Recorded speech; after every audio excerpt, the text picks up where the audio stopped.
Welcome, everybody, to Den Excelsior, the mostly Marvel podcast. This is episode 146. No, We 148. talk about 148. 148. I'm your host, Ricky. With me, as always, is Dennis. It's 148. Yeah.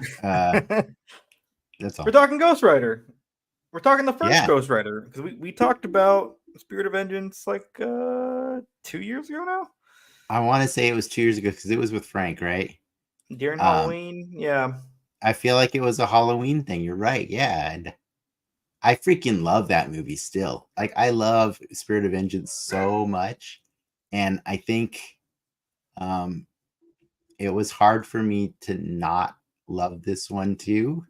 But I still love Spirit of Vengeance more.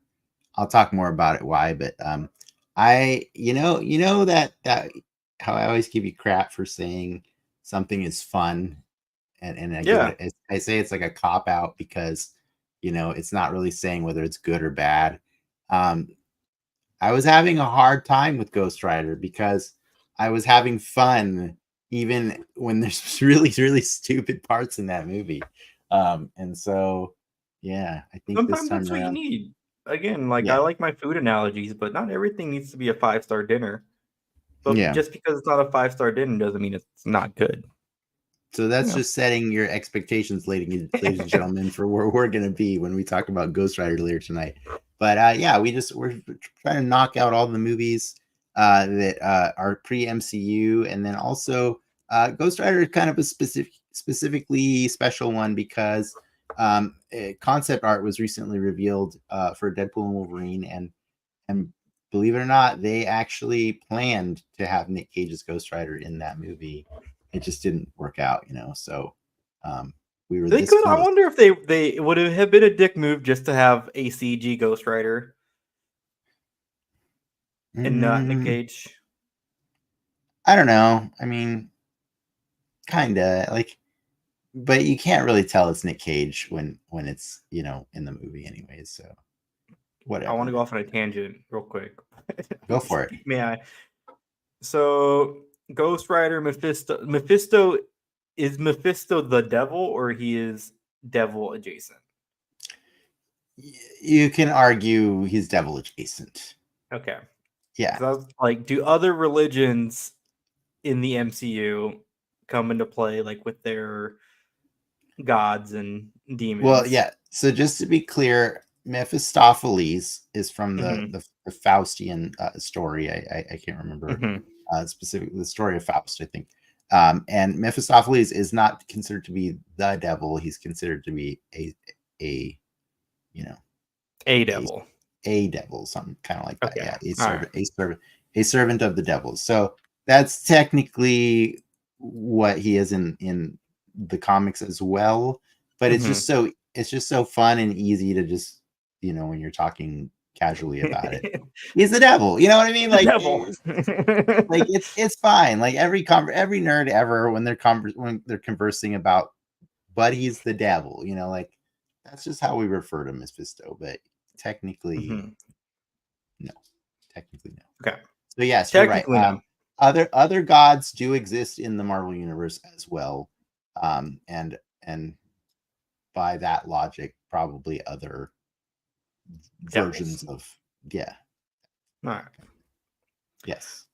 Do you consider yourself enlightened? Yeah, I am enlightened. That's our little sneak peek before we talk about Ghost Rider in its full force.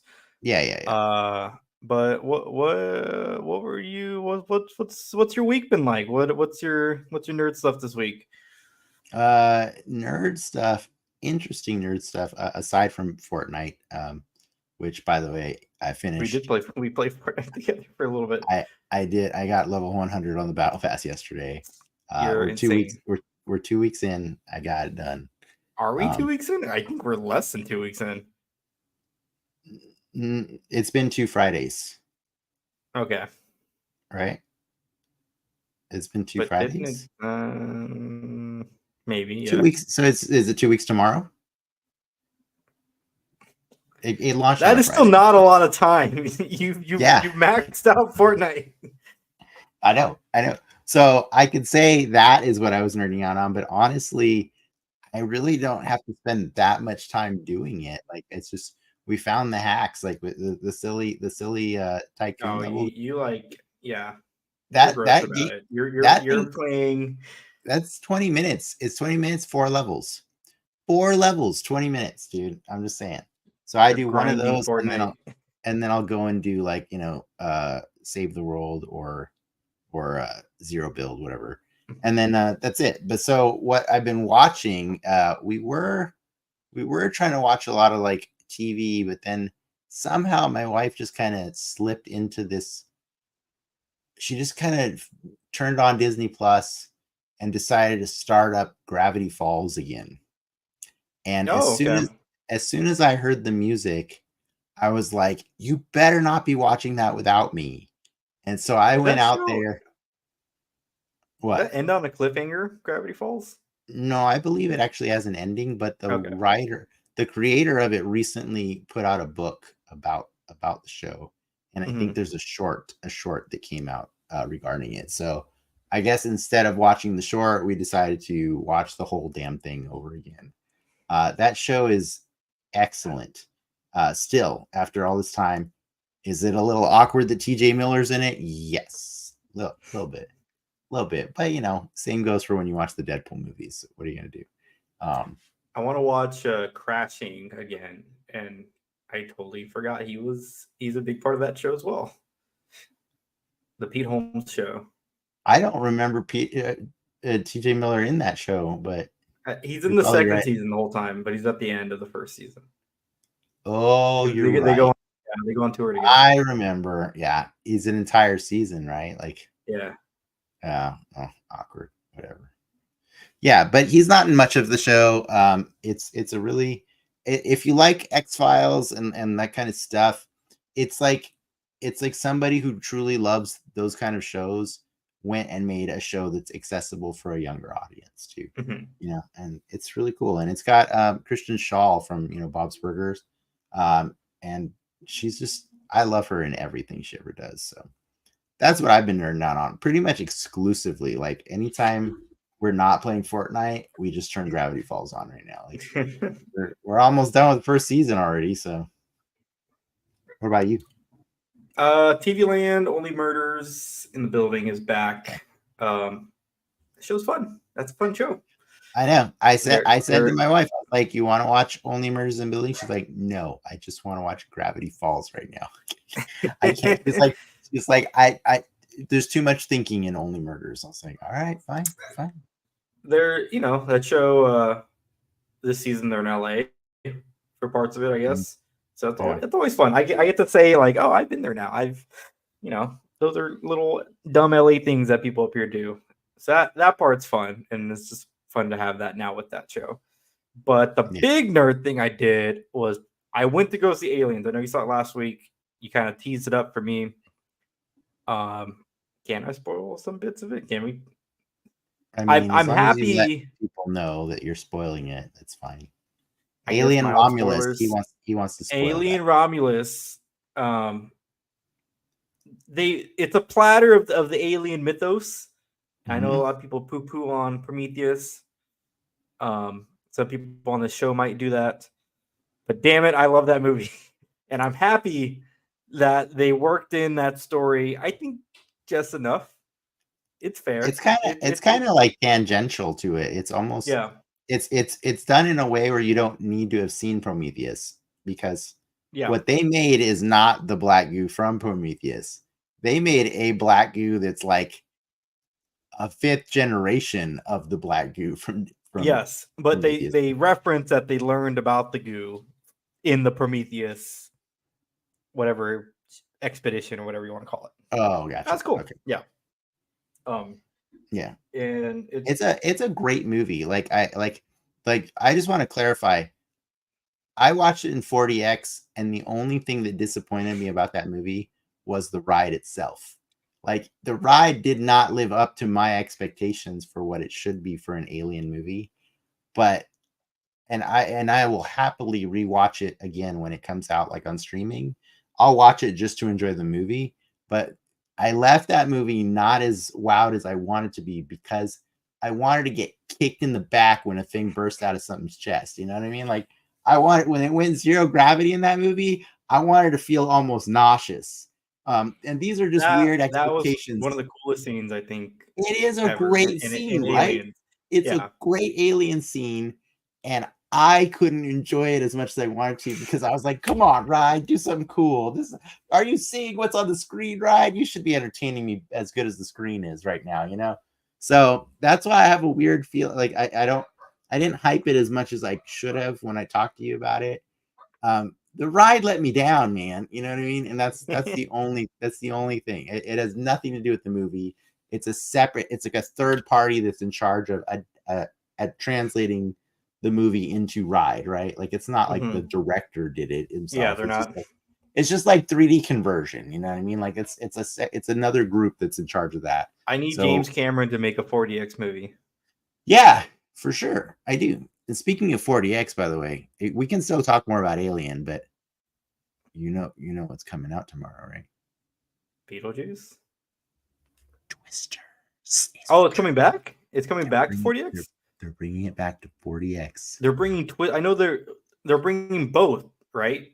Twister and Yes. Twisters. Yes. Okay. So that's why if you want to buy a ticket for Twisters, there's only like 4 showings a day because it's like a 5-hour block. I'm gonna be near a 40X theater this weekend. I might have to do it. I'm going on Sunday. Wait, so you have not seen Twisters, right? I've never seen Twisters. Okay. I'm excited because I don't give a crap about the story, but I'm excited for the ride. But like I think that's the reverse for Alien, right? Like Alien, I was really excited for the story, but I was also kind of like hoping for the ride. Yeah, there's no Twisters mythos. There's no mythos that I care about, but I was very pleased with how much world building we got in that Alien movie, even if it was at the sacrifice of me having a cool ride. It was a cool movie. They find, I mean, the villain of the Alien franchise is the Weyland-Yutani company. It's always Weyland-Yutani. It's always. And they do interesting. Except technically in Alien Resurrection, because Weyland-Yutani no longer exists in Resurrection. Oh, really? Resurrection's like hundreds of years in the future. Okay. They have. It's now been. Basically Weyland's become the military, is what you can infer. Okay. So they don't say Weyland-Yutani anymore. Like, yeah, but to your point, still, yeah. Corporations. There's just like subtext with the dialogue. Like specifically with Rook, where they never like really say what they're gonna do, but it's just so implied that they're just gonna let the aliens just take over that colony just to see what the fuck's gonna happen. Like that's their calculated risk at a certain point in that movie, but they never say like this is my master plan. They let you infer based on the actions. And I think that's really cool. That's really good storytelling. Where if you start looking into it, you're like, oh man, these people are like way beyond fucked up. And I mean, they did that in Aliens also, the James Cameron one. Like they let that whole colony go. They let them all go. You know what I mean? And it was all. But I think the process of I guess as an audience figuring out that calculated risk of what's going on. Yeah, that's the horror of that movie. Yeah, it is. It's true. It's true, and I think that's the cool part about the Alien franchise. Is the layers of horror that are taking place, you know, like at another level, you know, like there's a crazy layer of horror about being pregnant and then all of a sudden an alien bursting out of you. You know what I mean? Like that's not good either. That's horrific, you know? Like, so yeah, I think it's Alien can be cerebral, but also visceral. And I think that's the magic of Alien, the franchise. And that's why I think I got bummed out about the Prometheus ones, is because I didn't feel they were I didn't feel it was cerebral. I thought it was just like, I don't know. It is technically cerebral, but like it wasn't communicated in a way that was enjoyable for me. I think it was too much pretty and not enough substance, I think is what I'm trying to say. But yeah, no, Alien Romulus, thumbs up to that movie. It's super cool. I look forward to an entire franchise built around alien movies that don't have to have Ellen Ripley. Side note, I did hear recently that Sigourney Weaver was asked if she'd return to the franchise, and she said she would. And I'm like, gross, Oh, don't, no more, please, no more. I don't want it anymore. you know, pay her a couple million and she'll come back. Yeah, I feel like the problem with Alien as a franchise is the problem that the Predator franchise managed to avoid, which is they almost tried to write a Predator 2 movie that still had Arnold Schwarzenegger in it. And that is not the point of the Predator movies, right? Like yes, Arnold is excellent in the Predator. I will never discount that. He is definitely one of the reasons that movie is so awesome.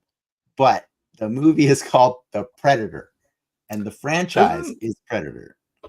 The game that came out like 2-3 years ago, it's funny enough, it has like the sequel of what happened to Dutch in that game. Oh, really? Like he writes a book about his experience and then whatever, and it loops back in some dumb way, but yeah, I do appreciate, yes, that the Predator is just about the Predator or the Yautja or whatever, and they didn't try to make it like an Arnold franchise. Yeah, and you see that even though the Alien movies are entertaining and Sigourney Weaver is great, it makes the universe a little too small. You know, it's the complaint we always have about Star Wars, kind of all those Star Wars movies. It just let it get bigger, and I think that's the beautiful thing about Alien Romulus is it finally let the world get a little bigger. You know what I mean? There's still aliens in it, ripping out people's chests. That's fine. That's cool. It's as long as that happens. Yeah, know, I did. Last little praise. I did appreciate that the alien that they capture at the beginning is that alien. That was kind of weird to me. That makes sense, right? The company, like, okay, we lost this ship. Like, okay, we know where it's at. Let's go get it. Like, I mean, I understand. Like, I think I would have been more okay with the fact that if they genetically engineered a new alien from that one, rather than that one actually was somehow still alive, because Ellen Ripley messed that thing up, man. And like, I'm just saying, like, They're the perfect creature. She kicked it out of the ship and then lit it up with the jets of her burner. And I'm like, come on, man. Like, I've seen those things die like cockroaches in the second movie in Aliens. Like, I mean, I guess that could be inferred a different way. They die so easily in Aliens, and honestly, she kills them pretty good in Alien Romulus in the anti-gravity scene. So I'm just saying, like, it's kind of weird to me that, like, god damn, how did she not kill that thing? Like how? That's crazy. So, but I let it go because yes, Wayland Yutani would totally do those things. And so I'm fine with it. But we don't have to keep spoiling that movie if you don't want to. Go watch it. The movie's amazing. It's great. Yeah. Speaking of movies, we have some movie stuff to talk about in the news.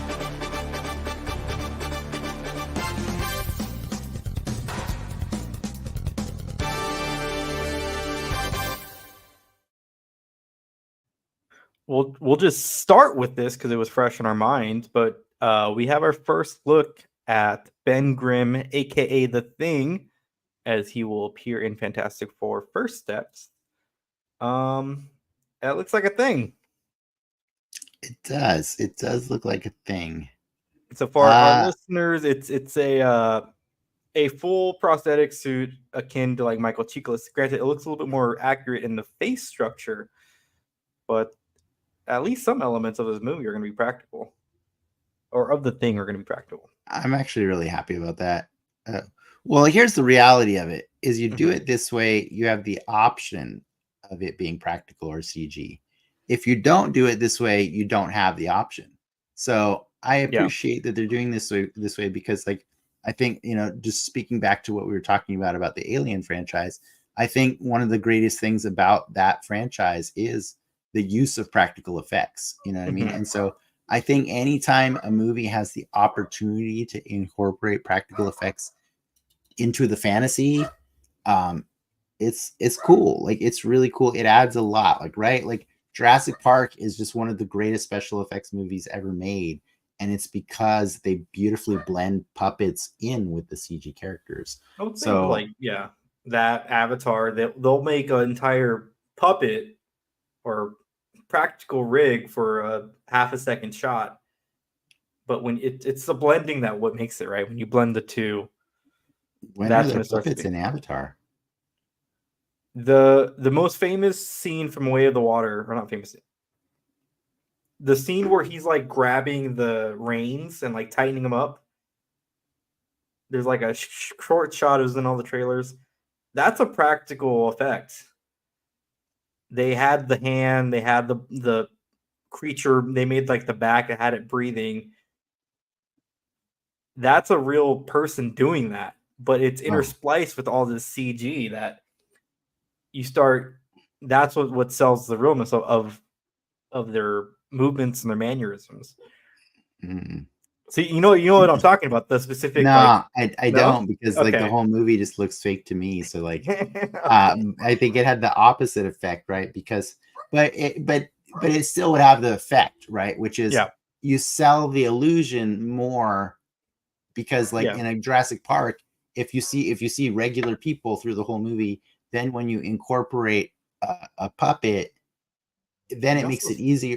Then it makes it easier when later you see the CG thing, or vice save time versa. and money too. Like, Yeah, imagine exactly. having to render fabric going over like a rocky subject. Exactly. Like, yeah, Exactly. and that's why I think it looks so well into the suit. Also, I like the scale Yeah. that he's at. But Oh yeah, I he's the have right no scale. It's doubts. the right scale. Yeah, you don't hire Ebon Moss Baccarat, Eben Eben Moss uh, Baccarat. Eben Moss Barack, yeah, or Barack Moss or something like that. You do Yeah, not hire him and not use those big baby blue eyes. yeah. They I are mean, gonna CG those eyes onto that thing 100%. yeah, you'll get his eyes. 100%. You're gonna get his eyes for sure. It's gonna sell the performance. It's gonna be Mhm. like he's gonna be the new Gollum.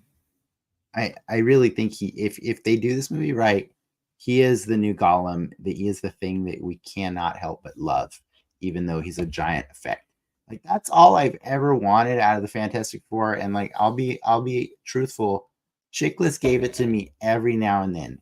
He for just a split second every now and then I believed he was the thing, but I didn't like the way he looked. You know what I If you mean? Like, squint, he sounds yeah, right.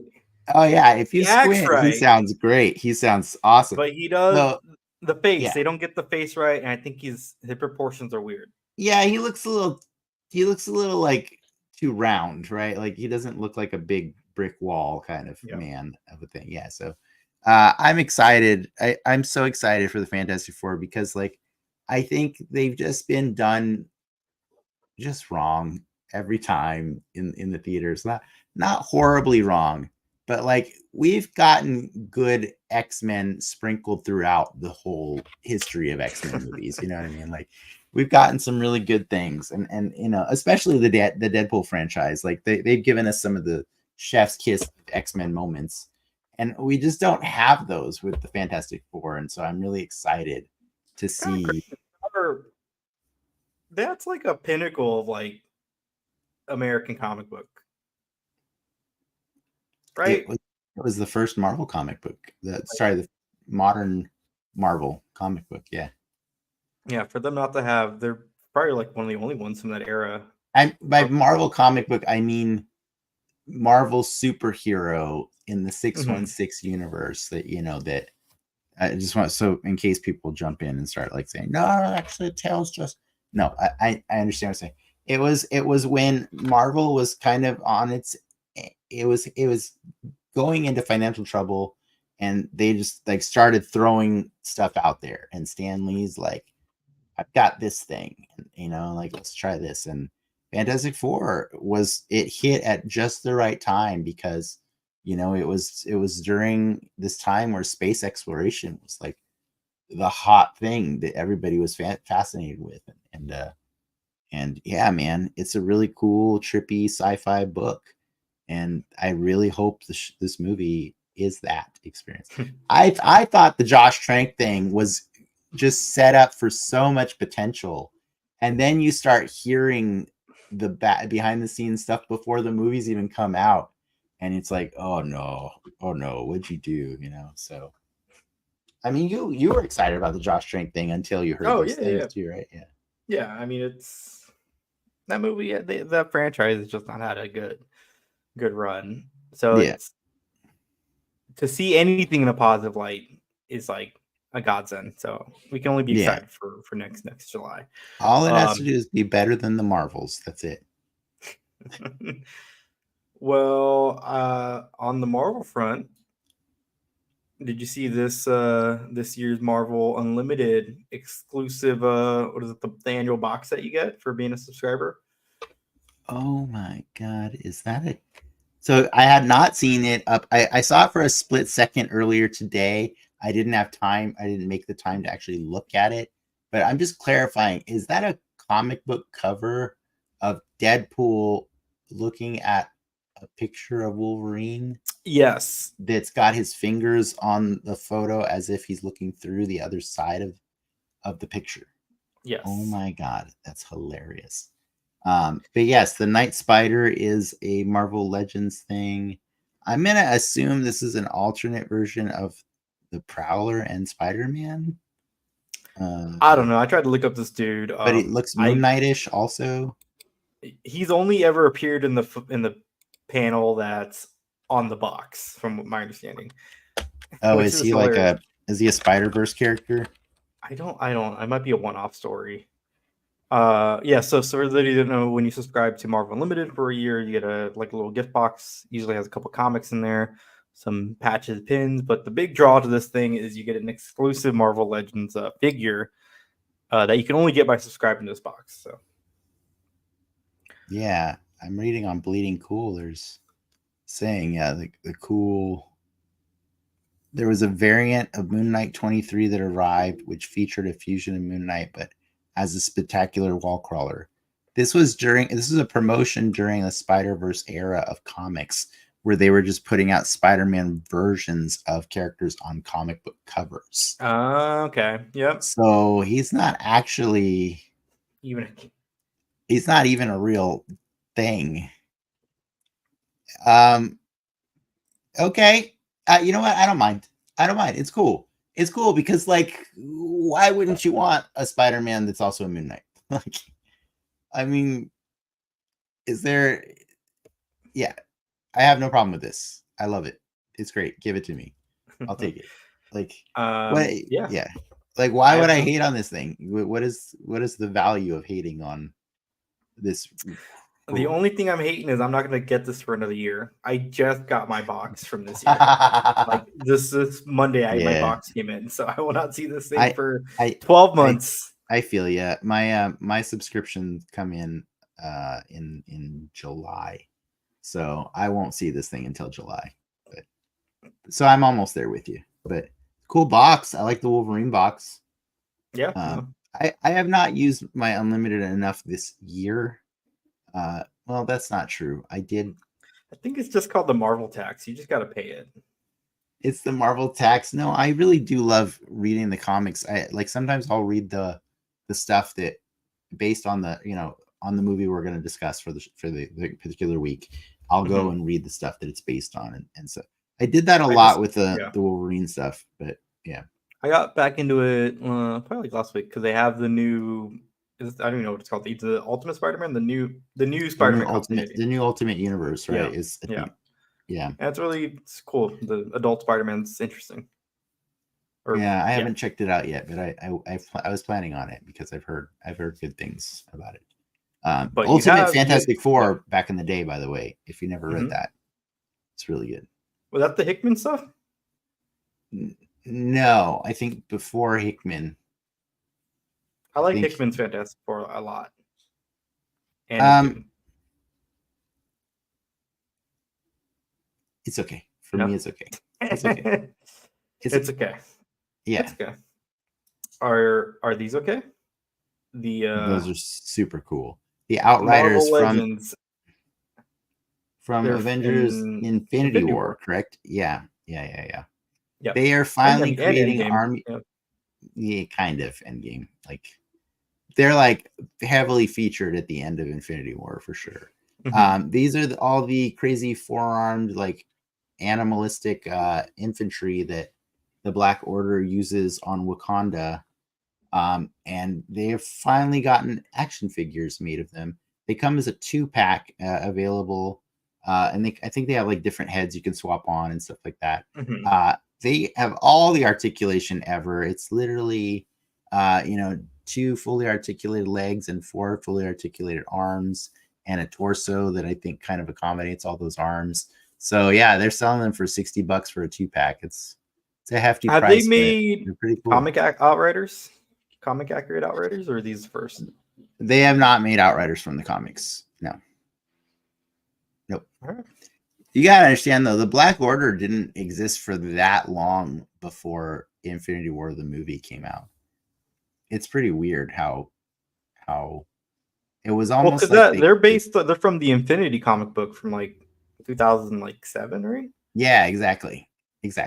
So they ain't that old, right? Like they basically were created as the Marvel universe was about to kick off, or the MCU was about to kick off. So it's yeah, they're pretty recent. So there's not a lot of room for them to have toys, but yeah, it's quite surprising that these have never been made. And they Hasbro promised at Comic-Con that if people receive these well, they can do others. And I take that to mean we're finally going to get some Chitauri from the first. There hasn't been Jatari? There has been Chitauri in uh the Marvel Select line. That's like that 7-inch Oh, line. you're right. Yeah, and Lego has had Chitauri. You can get vehicles with Jatari. Yeah, exactly. Yeah, but you can't get them at the Marvel Legends scale. So, you know, fingers crossed. I'm excited. I just like recreating stuff or creating things that we never got to see in those movies, and then taking photos of it, putting it out there on the internet. That's like that's the other thing I do, ladies and gentlemen. Besides here, is I like to do toy photography. So I get excited, and that's why we subject you to listening to us talk about the action figures that are coming out every week, because I like to make beautiful art with them and then share it with the world. So there you go. Shameless other plug. Last bit of news, the spiciest news of the week. James Spader's coming back as Ultron. The Vision Quest series, I guess, in pre-production that hasn't really been announced, but everyone knows it's happening. Set to be a Disney Plus show starring Vision. It's gonna have James Spader back as Ultron. That's kind of cool. He's back. Yeah, when I see this news, I think to myself, yeah, yet another thing that Joss Whedon did for us with Avengers: Age of Ultron. He sacrificed a lot for that movie to set up so many loose ends that it could pull on later on, like plot lines. And like that's all that movie was setting up a billion things. And one of the storylines that I was always frustrated with is you don't kill your villain off screen unless there's a reason. And Vision supposedly kills Ultron off screen. And for me, that was always Ultron never hint. dies, right? Like, right. But that's why I was really annoyed with that movie, because they made it feel final, except for the fact that Vision killed him off screen. So I would love to see what really happened in that moment, you know what I mean? Or even just, how Vision reacts to what he probably assumed is the inevitable. Even if he did kill that one Ultron in that movie, like you just said, you can't ever kill Ultron. So Vision had to know that, right? He has to know that he can't fully ever kill him. And so I'm very happy that James Spader's coming back, because I thought he was a good Ultron. I just don't think done like anything since either. No, he has a TV show. Sorry, he hasn't done anything since The Blacklist. The Blacklist. That show's over. Yeah, I know, but it was still going after Age of Ultron was on in theaters, is what I'm saying. I guess the other nugget is this is kind of going to be loosely a West Coast Avengers show, whatever that could mean.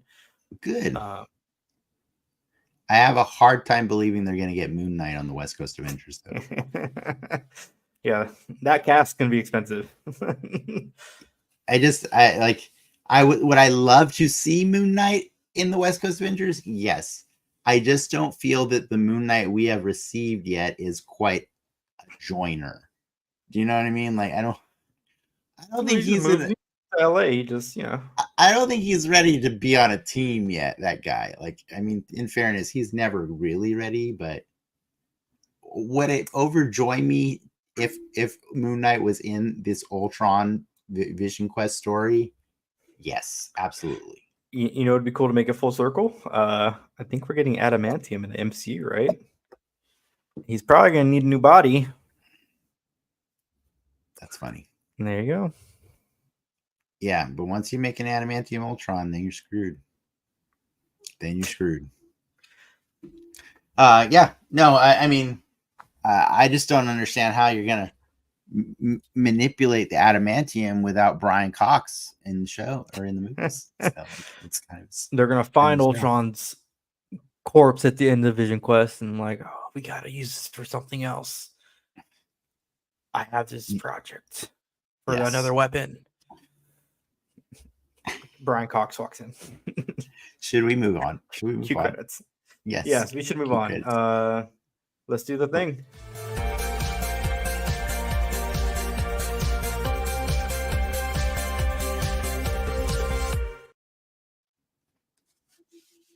(2007's) Ghost Rider, starring Nic Cage and Mendes.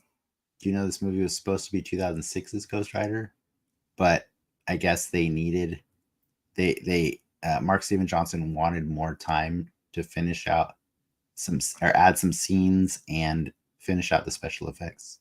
So this movie got delayed to 2007. Is this pre or I know Spider-Man 3 is 2007, but is this pre or post Spider-Man 3? Well, technically it's pre because, like I said, it's supposed to come out a year earlier. Technically it's pre Spider-Man 3.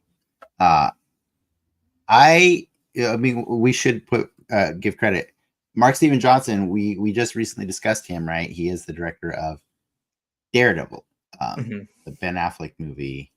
And, you know, I had a hard time going into this movie remembering that, because I don't think I even remembered that when I watched the movie back in the day. When I watched Ghost Rider, I didn't really follow who was directing it or care about that. To my recollection, maybe I was excited because it's somebody who gets it. Who knows? But for me this time around, that was not a selling point, because I don't like what he did with that Daredevil movie. And you know what? I was very happy to see that a lot of the problems that Daredevil has, this movie does not have. Now, I'm not saying this movie doesn't have problems. It just has different problems than Daredevil did. Like, you know what I mean? Like I actually like the protagonist of this movie. Nic Cage, he's pretty fun. He's pretty entertaining in this movie. Like, do I think he looks like Johnny Blaze from the comic books? Hell no. No. Do I even think he looks like the younger Johnny Blaze that they hired to be? Hell no. No. So Nicolas Cage to me has always been an old man. Yeah, dude. Yeah. So like to have him reference as, hey kid, it's like, what? Yeah, dude. Like 50 right now. He was 43 in that movie, and the most hilarious thing about that is Eva Mendes was probably about 33, but the two actors are playing characters that are introduced earlier in the movie with two younger actors who are about the same damn age. And so it's really weird and unfortunate for Johnny Blaze that when you fast forward in time to the present, he easily looks 10 years older than Eva Mendes. Like, I understand that normally in Hollywood, it's like, that's the thing, is cast a younger actress aside a older leading man, you know, but like in this instance, it's not flattering to the man because they are supposed to be the same age. You know what I mean? They don't do him favors with like his hair. No, that hair is probably the only carryover. Even from him Daredevil. like dressing like as a biker is just like it looks off. You mean in the black leather or the other yes. or the stunt or the Nic stunt Cage looking Nic Cage in the black leather looks a little off. Okay, but we could steer this in this direction that we're going right now. I know we could. Let's swing it back around. We like this movie. I think we like this movie. Can we be honest? Even with the semi-awkward CG, how awesome does it look when he's Ghost Rider? Like he looks like Ghost Rider, right? Like he looks like the Thing. He looks like the Thing he's supposed to look like. His first appearance looks bad, and I'll tell you why. Because he doesn't have gloves. Doesn't have gloves. I like and the hands. The hands make it because they're like floating in the center of the cuff. Yeah. Well, that's kind of all of Ghost Rider, though. Yeah. Once he gets the gloves, and then he gets the spikes too at the same time. Oh, the spikes, the Danny Ketch. I'm down. Stuff. I'm down to clown. He looks good. The bike's good, a choice. I don't think the bike's bad. I don't love the bike, but I think he looks great. Did you know, weird fact, the producers actually, when they designed the bike, they were going off of H.R. Geiger kind of inspirations. I believe that's what they were trying to do. Yeah. He doesn't drive a chopper though, right? I know we were all chopper heavy in 2007. That was like the chopper era. No, Johnny Blaze does. Johnny Blaze drives a chopper. Mm-hmm. Danny Ketch drives like a more modern vehicle. So this movie follows Johnny Blaze. Now that said, the spikes, that's Danny Ketch. Mm-hmm.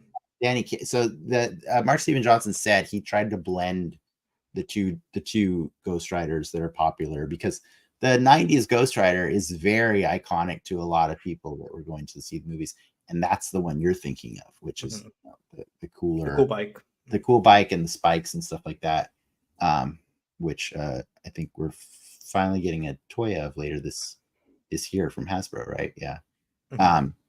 But yeah, no, so it's an amalgam of two Ghost Riders, but it's done in a way that's very they care, and I appreciate what the movie looks expensive. Is that wrong to say?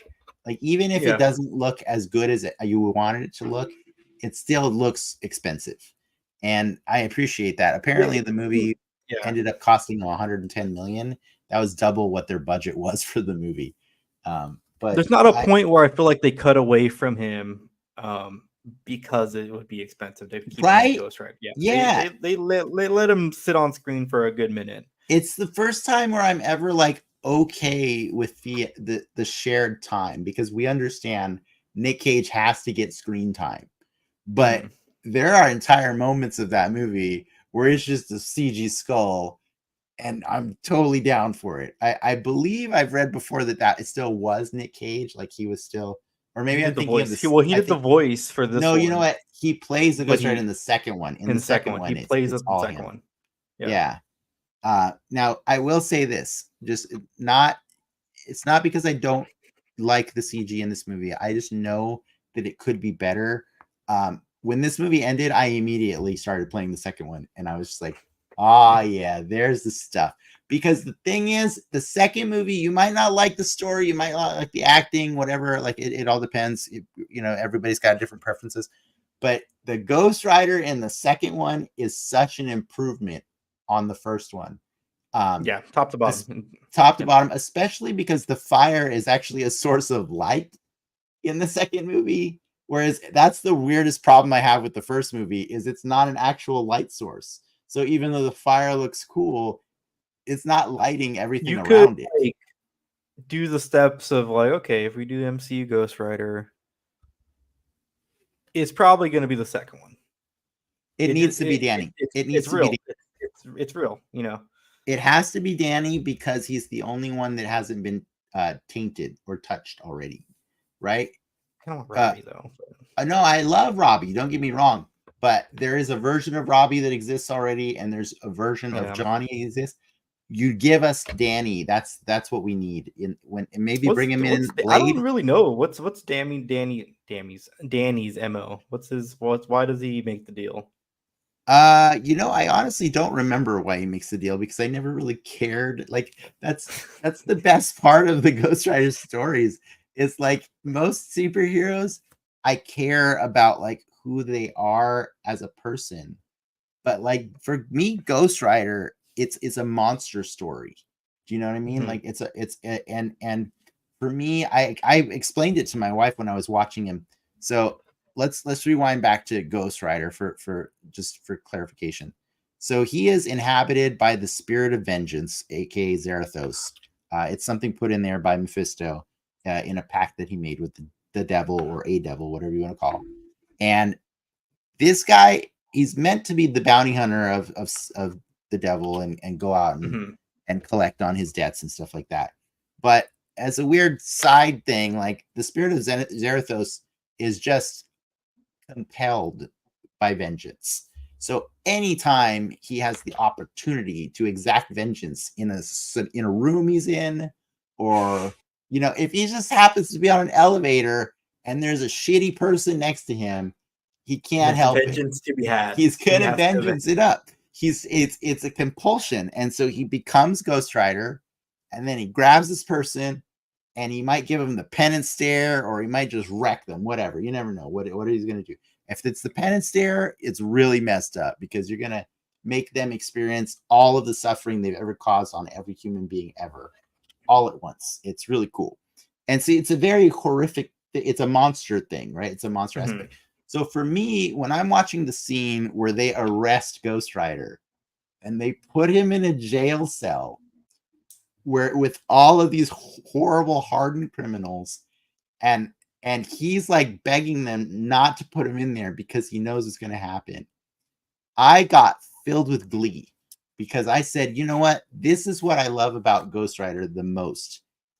You take a character like Blade, right? And he bummed us out in that third movie, right? Why? Because they framed Blade. Because they made Blade accidentally kill a person, right? Punisher War Journal, same idea.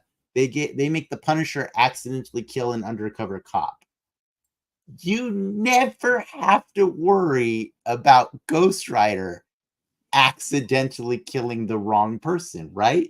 That's kind of the joy. Is he killing those people though when he does the stare? He's not doing good things to them, Ricky. Like, but he definitely kills people too. You know what I mean? Like, he's not afraid to kill people because he doesn't have a fear of anything. Because he's truly one of the most powerful beings in the Marvel universe that just gets sidelined so much. But I think the joy of his character is whether or not he's killing them or just completely ruining them for the rest of their lives, right? Like tomato, you know what I mean? Like that he's unquestionably doing it against people who deserve it, right? Like and I think that's what's cool about him. So like I never cared about Johnny Blaze when I was reading, or Danny Ketch. Like they were of no consequence to me. I was just like, give me the monster. Just give me the monster. I just want to see the monster. That's how I always felt reading Ghost Rider comics, which I did read a lot of. And so that's exactly how this movie made me felt.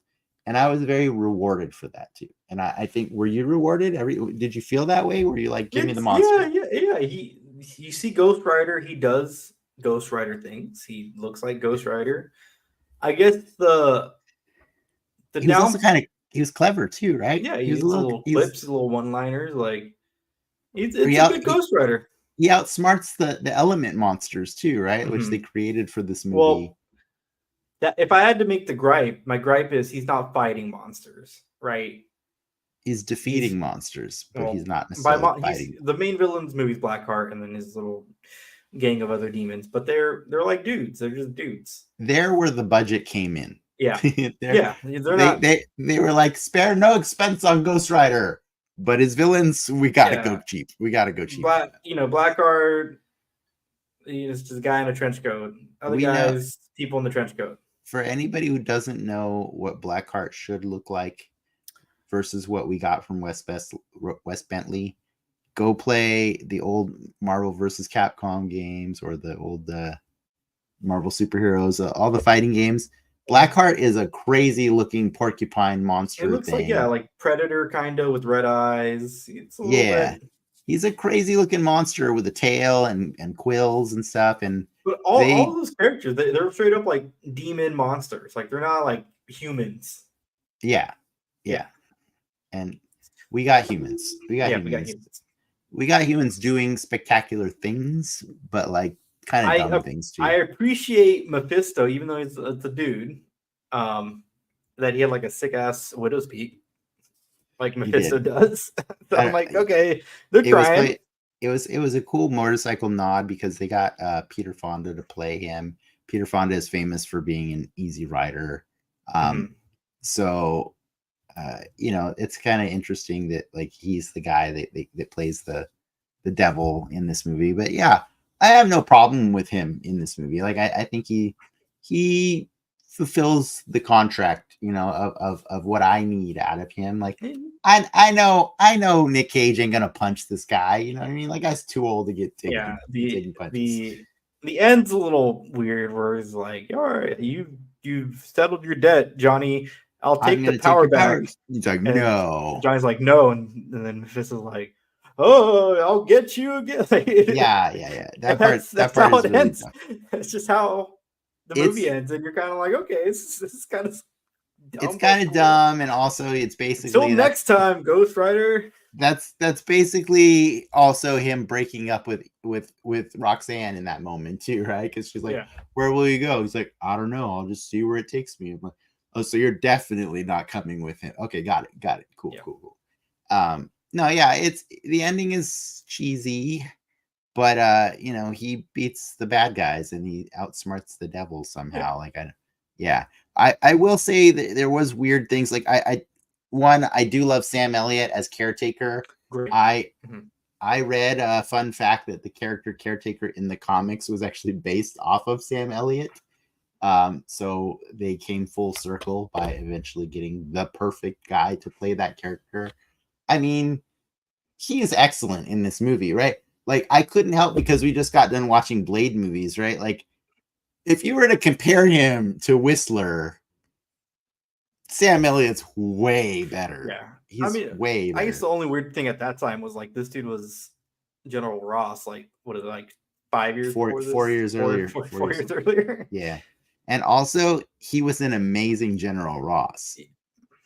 I just love Sam Elliott, so like I'm not mad that he plays both. I'm not upset that we're getting Harrison Ford as Ross and the new Captain America, but we could have had Sam Elliott. You could have swapped them back in. I know, right? He's so good in like I just never get tired of Sam Elliott, and so he was a joy to have in this movie. Eva Mendes, I mean, they were clearly trying to make her some eye candy because I felt kind of old man offended by like the way they made her cleavage hang out in that movie through the whole thing. It's what's up? She's not dressed the best for the movie. No. It's weird. It's a weird look. It's very distracting, honestly, from the whole movie. Just because the things they put her in are just strange and awkward. Wes Bentley, like same goes for him in different ways. It's like, what are you wearing? Like, I guess they gave him a scarf to cover up his weird chest hair that was coming out of his neck in his t-shirt that he didn't want to shave it off. And it's like, bro, get your demon in line. Like it's weird. It's weird. So there's a lot of weird. Donald Logue returns from the Blade movie to be in this movie. And he was Ghost Rider's best friend through the whole movie. Oh, yeah, okay, yeah. Yeah. He was far less entertaining in this movie than he was in that's kind of how I felt about all the supporting actors except for Sam Elliott. Like, I thought Sam Elliott was like a great like supporting character for Ghost Rider, but everybody else was like, him and Rebel Wilson was amazing in this movie. Thank you. Yes, what a surprise that was on the rewatch. I did not know that was her first American movie. I remember that clip. That's how they sold the trailer on the little clip. Yeah, it's she plays a goth girl that he saves and does an interview later and describes Ghost Rider to the news audience, and it was fantastic. Do you remember how she described Ghost Rider? It was like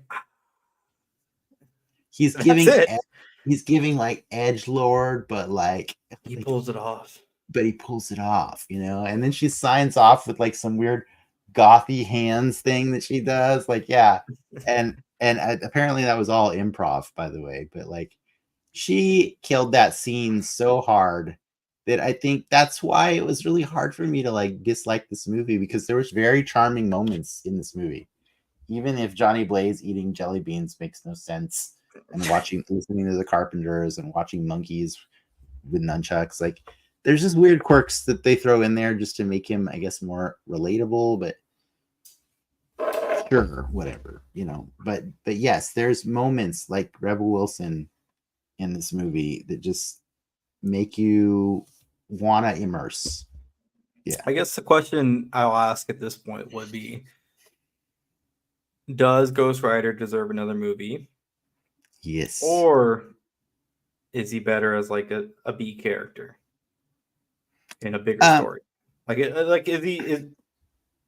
Do we see him in a Midnight Suns movie, or do we see him in another Ghost Rider movie next? That's a fair question. I think he could easily. Well, one, I'm tired of origin movies. I'm super tired of them. So if we can give his origin in a Midnight Sun movie, let's just do that. Because that's better. Like, I'm already not excited for Blade. You know what I mean? Like, it's in the comics. How often is he like? Does he transform every night? Is that the thing? Like, how often is he switching back and forth? I don't think it's every night. I think it's. Well, it might be every night. I was gonna say, it's like, definitely in the daytime in the second movie. Oh yeah, it is in the daytime, huh?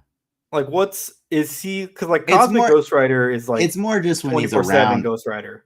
Yeah, it's more just when he's around.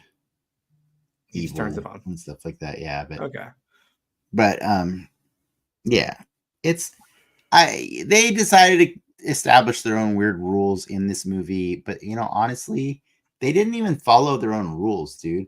Because like, there's a scene where you know, it's the first time after he's become Ghost Rider, and he wakes up at the cemetery with Caretaker, and he tells him, you know, like, you're safe here from them. The demons can't come on hallowed ground. Fast forward to like 20 minutes later, Blackheart's totally visiting a priest in church and like asking him about the pact of San Verganza, and I'm like, well, I'm just confused now. Like, it's like, you know what I mean? Like, right? They didn't say what kind of demons they were. Was that jarring for you too? Like, when you saw him hanging out in the church? Well, I guess they were in a church on the cemetery, but a cemetery is not inherently religious, right? Hallowed ground is consecrated ground. So it could be a cemetery, it could be a church. But I promise you, it's definitely a church. Like, it's definitely a church. You know what I mean? They just didn't get a permit that day, and they never went back and fixed it. Like, they never got it. You know, in the Venn diagrams, 100% church, maybe not 100% cemetery. You know what I mean? But that part really weirded me out, and it made me like, I kept having to forgive the movie for silly plot holes like that. Like, but I just got super happy every time Ghost Rider just turned into a freaking monster and did crazy stuff. And like, when he like drives his bike into the water, sinks, and then he starts bubbling up and it comes out, and he starts driving on water, and he drives away from the cops, flipping them off. Like, I'm like, okay, yeah, this is all I want. It's a comic book panel right there. just When you ride driving through up. the desert with the caretaker, like that's cool as I shit. don't understand why he rode to the, and then when they finished riding, he's like, well, I only had enough power left to turn one more time, so I guess I'm done. I'm like, wait a second, bro, why'd you change back? You could have stayed until the fight was over. I was like, another moment where I felt like The horse was tired. Yeah, budget came in that moment right there. I was like, you literally just rode with him just to ride. but they also like proved in the second movie that like like the bike's not important. It's just because he's on the bike, Correct. but he can like just do any vehicle. He can make anything a vehicle of hell. Yes. Yeah. That's why the second movie is way cooler. Like the second movie is awesome. Like, don't get me wrong, I love the bike. The bike is cool and it's almost sentient, right? It like it's got it comes to him and he whistles. It's definitely his faithful steed. But like what you learn in the second movie is like, or or in the comics plenty of times, is that whatever he decides to ride becomes, a hell vehicle or whatever and stuff. And so, yeah, but he's a monster. He's a monster and he does monster things and it's awesome. And so I guess I give Ghost Rider just an easier time for what I expect out of it than other stories, right? Like, did Ghost Rider annihilate bad guys in this movie? Yes. Yep. I'm He good. That's it. Thanks. Yeah. He did the stair. He rode did the stair. bike. Yeah. We even got to see Johnny Blaze do a stunt. Those are Ghost Rider things. He did the Ghost Rider things. He did the Ghost Rider things. Low bar. It is a low bar. I'm happy that you have a peek into my perspective on these movies where there's certain just checkboxes that I have, and if they do the thing, sure. Like, did we get a comic accurate Blackheart? No. They gave him red eyes. All right, I can sure. I'll do the deal with that. That counts. Well, you're not gonna look. I am. You're obviously rubbing off on me, but I'm not gonna forgive their Blackheart. Okay, he's terrible. Apparently, it was supposed to be Scarecrow in the original script because this movie was kicking around for a minute, and they're like, "Bro, it can't be Scarecrow because like that's." Hey, I didn't even know there was another Scarecrow. There is a Marvel Scarecrow, way less popular. That's why they're like, yeah, we can't compete with the other Scarecrow. Yeah, which worked because when did Batman Begin? Came out before Ghost Rider.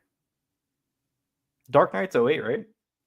Dark Knight's 08, so that means I think 2005. Yeah, I think it's 05. Yeah. That's cool. I mean, that's interesting to know. I sadly read because I was like making excuses for Wes Bentley when I was watching this movie. I was just like, wow. I was just remembering he had a rough time in his career after American Beauty, and then lo and behold, when I was looking up the trivia for this movie, I learned that he's done an interview where he like post this movie where he explained that it took place during a decade-long struggle he had with severe cocaine addiction, where he was just taking movies to pay for his drugs. And that's that was Nic Cage for like a minute too, right? He, not the drug part, but Nic Cage is notoriously famous for just doing everything in that era because he just had very lavish spending habits. Yeah, that may be true, but in this case, I think most fans knew this was actually a passion project because they had to digitally remove Nic Cage's Ghost Rider tattoo from the Ghost Rider movie. Like, what is that? Like, that's hilarious, right? Like he loves Ghost Rider so much that as soon as he knew that they were making this movie, he made every effort to be inserted into it. Like, and it's not to say that he doesn't love other superhero characters too. Like his name is literally taken from Luke Cage because he is, the nephew of Francis Ford Coppola, and when he started his movie career, he kind of wanted to try and not be a nepo baby, so he adopted a name that was not Coppola. And he just looked at one of his favorite Marvel characters and said, "That's my name." This guy is a Marvel freak, dude. I mean, like, let's be honest, he's a comic book freak. He's almost played Superman, and then he kind of did in the Yeah. Flash. Like, he doesn't remember filming that scene though. That's what he said on record. He played Superman in Teen Titans Go to the Movies. He's played Spider-Man Noir, and he's coming back to play Spider-Man Noir. Yeah, he right? is Like, coming back. I totally forgot about that guy's 60 now. It's so weird. He loves comic books. And so, yes, while you're right, Nic Cage was making every movie ever with no discrimination at all. When you see No. him in Ghost Rider, you know that he is truly having fun in this movie. Yeah, I think it does show. Like that's Yeah. also, I think, the secret sauce for the mediocre is not bad, but I would say it's a mediocre movie, right? It checks Yeah. boxes. It's fun. It's not good, but it's also not bad. But it was successful enough in the theater, and that when after Iron Man came out, they said, "Ooh, you know what? We should definitely Let's try it Nic again." Cage." Yeah, and I think the reason why this tips on the positive, more on the positive scale than the negative, like movies of his era tend to do, is Nic Cage. He for better or for worse, he's not phoning it in, and I think it shows. He's having fun. Is it a little cheesy sometimes? Is it a little? I think a little. He hams it up, but maybe a dial too high in some areas. 100%. But is it bad? But you know the cool thing about the hamming it up is, like I said earlier, when I used to read Ghost Rider comics, it's because I wanted a horror story, right? I wanted a little bit of monster in my comic book experience every now and then, and I just thought he was a way cooler monster than the Hulk. But I do see the dangers of Ghost Rider presented as a full-on monster, right? Because it makes him potentially not accessible to kids, which is kind of awkward because that's who found him in the comic books, right? So if you're making a movie about Ghost Rider, maybe make it accessible so that it's not too much horror. And I think that's what he did. They put enough comedy and fun and levity in that movie that you can take your whole family to go see it, right? I just realized, it's crazy that this movie got a sequel. I mean, this movie, I don't like. Doesn't China have like crazy laws on skulls, like specifically? I think so, something like that. Yeah, like despite that market, it didn't make a lot. Like I said, it went double over its budget, and it made back half of what it cost in the first weekend, though. So that was a good weekend for it. I believe it was profitable, but not nearly as much as they wanted it to be. And so, I believe Iron Man is the real reason that we got a Ghost Rider 2, because when Iron Man came out and then Dark Knight, they're like, well, okay, we got to give all of these movies a chance, right? Like, we got it. Like, and I'm very happy that they did do a second Ghost Rider movie. I wish it would have been better, but what we got was so much better than this first movie, though. But I'm happy that this first movie exists so that we could have a second one, and we could be on a nerdy podcast talking about, like, well, obviously they got to do Danny Ketch next time around, right? Like, it's like Travis has said before on our show. It's an embarrassment of riches, right? The fact that we can be in this position where we're like, well, we already got Johnny twice and we got Robbie on the TV show. You know what I mean? Like, we got good Ghost Riders. We got good Robbie. We got good Johnny, and they're not tainted goods. Like, they're not. I would have been. They haven't shit the Ghost Rider bed. Like, I would have been perfectly entertained if he showed up in Deadpool and Wolverine. It would have felt perfect if he was there. But I'm not mad that he wasn't there either. I think for me, that's kind of, or for Marvel, that's probably what their hang up on the Mahershala Blade is. Because you have Blades in very high regard. And you gotta follow it up, right? The problem with Blade is he's even in high regard by the guy in charge of all of those movies. Like, Kevin Feige worships Blade, and that's a problem. You know what I mean? Like, he puts Blade on a pedestal that, like, if they mess it up, man, it's bad. It's bad. They basically announced, hey, we're gonna make a new Mona Lisa. And everyone's now just waiting because they're like, oh shit, how are you gonna top this? Mm-hmm. and there's a big shoes to fill. And I think Ghost Rider probably lives in that same side of the Venn diagram of where we're in a really good spot Ghost Rider wise. Granted, it's been a minute. We're not in Blade territory, but yes, it's one of the better pre-MCU movies, right? Yeah. Like it like Like the outside Fantastic Four is probably the inverse of that problem right now, where we've had bad. I think the Fantastic Four is in a sweet spot where we're like, I'm pretty sure they can't fuck this one up this time, right? Like I'm pretty sure they're gonna get it right this time. Like it's I don't really believe they could mess this up 3 times in a row. I think that's where I am with that. I guess, right? Or I guess 3 times, depending on how you look at it. I mean, legally 4 times, or legally 3 times, but yeah, or 4 times. I see what you're saying. 2 movies, yeah. I thought you were referring to Roger Corman as well. Oh, yeah. Well, that would be 5, yeah. We'll wrap this thing up, ladies and gentlemen. Thank you for watching. As always, like and subscribe. Denix Media, patreon.com or patreon.com/Denix Media. You can find us wherever you get your podcast, but we love Spotify. And what are we talking about next week? Oh man, we just mentioned it earlier. General Ross. We're doing it. 2003 Hulk or 2002? Ang Lee's Hulk. Ang Lee's Hulk. I just want to put this out there for the people listening. Maybe this will make you want to come watch or listen, whatever, next week. I was telling Ricky before the show, I cannot think of a pre-MCU Marvel movie that I hate more than the Hulk. A strong word. It's hard for me to think of one. Well, let's tee up next week. When was the last time we watched this movie? This is when it came out. Okay. All right. That's a lot of time. A lot of time's passed. We're older. We're wiser. We've gotten a few Hulks, different Hulks now. At this point, do remember those dogs, though. I'll never forget those stupid dogs. We'll see if it lives up to the hype. I don't think there's like a perfect Hulk movie that exists yet. We may not get that for a long, long time until Universal gets bought by Disney. Who knows? But I do think that Thor Ragnarok was probably the best Hulk movie we ever got. So that's a hot Hulk cake. It's a little spicy there. But tune in next week, guys, to Den Excelsior. With that, true believers, enough said.